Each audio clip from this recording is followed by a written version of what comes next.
Friends, welcome to astro classes Silvassa. मित्रों, बालाजी वेद वास्तु एवं ज्योतिष विद्यालय सिलवासा में आप सभी का हार्दिक स्वागत है।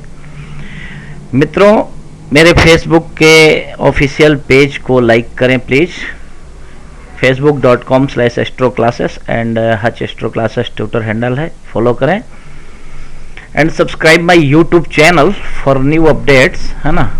कोई भी नया वीडियो अगर हम यूट्यूब पे अपलोड करते हैं तो आपको उसका नोटिफिकेशन मिल जाएगा, ईमेल आईडी में चला जाएगा।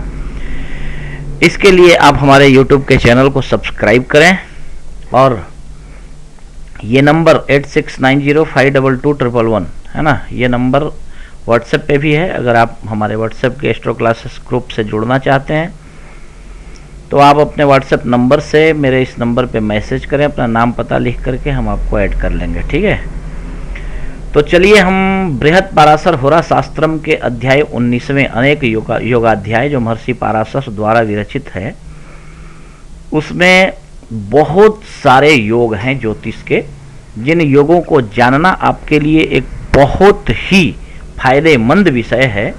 तो आज मैं आप लोगों को महर्षि पाराशर के द्वारा रचित बृहत पाराशर होरा शास्त्रम के 19वें अध्याय में पारिजात आदि योग का वर्णन और उसका फल जो है, इस विषय का वर्णन हम करेंगे। तो चलिए हम इस विषय पर चर्चा करते हैं। अब पारिजात योग जो है उसका मैंने वर्णन आप लोगों को किया था इसके पहले, लेकिन वो पारिजात योग अलग है और ये पारिजात आदि योग फलम है ना। अब पारिजात आदि योग का क्या मतलब है? मतलब ये है कि पारिजात योग जैसे बनता है, जिसकी चर्चा हमने पिछले वीडियो में करी थी, तो उसका सूत्र ये है कि वर्ग होता है ना।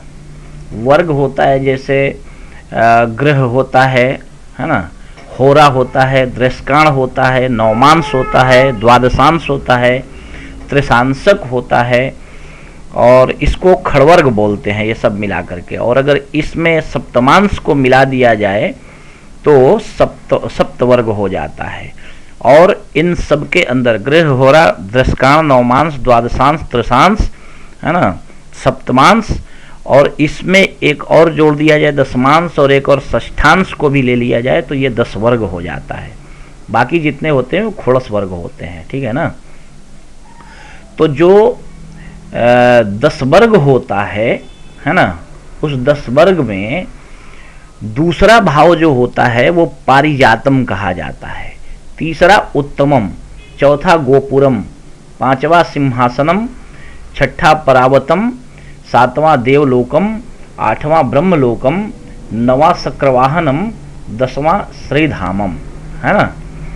तो ये उत्तम योग जो होते हैं, जैसे उत्तम ग्रह उसमें बैठे हों, उच्च राशि के हों, है ना, स्वच्छ मूल त्रिकोणानाम स्वभवनाधिपतिम तथा स्वरूढ़ात केंद्र नाथानाम वर्गाग्राह्यः सुधीमताम, है ना। बुद्धिमान जन इस विषय को अपने बुद्धि से समझें कि उच्च राशि में जो ग्रह अपनी उच्च राशि में, मूल त्रिकोण राशि में अथवा अपनी राशि में, आरूढ़ लग्न की राशि में हो तो केंद्रपतियों का वर्ग लेना चाहिए, है ना। तो जो केंद्राधिपति है अथवा उच्च का है अथवा शुभ ग्रह है, वो अगर दूसरे घर में बैठा हो तो पारिजात योग बनता है। और ये पारिजात है ना, उसी का यहाँ पे वर्णन कर रहे हैं महर्षि पाराशर। कहते हैं कि सपारिजात द्युचरः सुखानि निरोगताम उत्तम वर्ग यातः स्वगो पुरांशो यदिगोधनानि सिंहासनस्थः कुरुते विभूतिम, है ना। करोति पारावत भाग युक्तो वेद्या यशः श्री विपुलम नराणाम सदैव लोके बहुयान सेनाम ऐरावतस्थो यदि भूपतित्वम, है ना। महर्षि पाराशर कहते हैं कि यदि दूसरा है ना पारिजात, जिसके बारे में अभी मैंने बतलाया, बार बार मैं नहीं बतलाऊंगा, आप लोग उस विषय को वहां पे देख लें, है ना। तो जो कहते हैं कि दूसरे भाग में, है ना, यानी पारिजात भाग में यदि ग्रह हो तो सुख देता है। सपारिजातः द्विचरः सुखानी, है ना, सुख देता है। निरोगताम उत्तम वर्ग यातः, तीसरे यानी उत्तम वर्ग में जाए तो निरोग काया को करता है, रोग पर विजय देता है। सगो पुरांशो यदि गोधनानी, गोपुर भाग में जाता है, गोपुर वर्ग में जाता है तो गोधन आदि से भरपूर कर देता है। और सिंहासनस्थः कुरुते विभूतिम, है ना, कहते हैं कि सिंहासन में हो तो विभूति और ऐश्वर्य को देता है। करोति पारावत भाग युक्तो, है ना, विद्या यशः श्री विपुलम नराणाम, कहते हैं कि पारावत भाग में हो तो विद्या यश विपुल लक्ष्मी को देता है। और देवलोकांश में हो सदेवलोके बहुयान सेनाम, है ना, बहुत प्रकार की सवारी और सेना प्रदान करता है। और ऐरावतस्थो यदि भूपतित्वम, ऐरावत भाग वर्ग में यदि हो तो राजा बनाता है ये योग, है ना। तो चलिए आज का हमारा प्रकरण ये पूर्ण हुआ। अगर आपको एक बार में समझ में ना आए तो वीडियो को बार बार प्ले करके आप देखें, समझें, इसको जानें, तभी आप समझ पाएंगे। क्योंकि मैं अगर बार बार इस विषय को समझाऊं एक ही वीडियो में, एक ही विषय को 2-2, 4-4 बार, तो वीडियो बहुत लंबा हो जाता है। और मैं चाहता हूं कि 2 मिनट से 5 मिनट के अंदर का वीडियो हम बनाएं, ठीक है।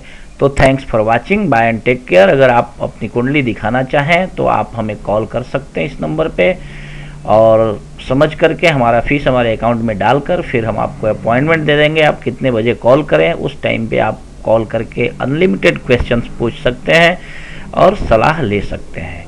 तो thanks for watching, bye and take care. Thank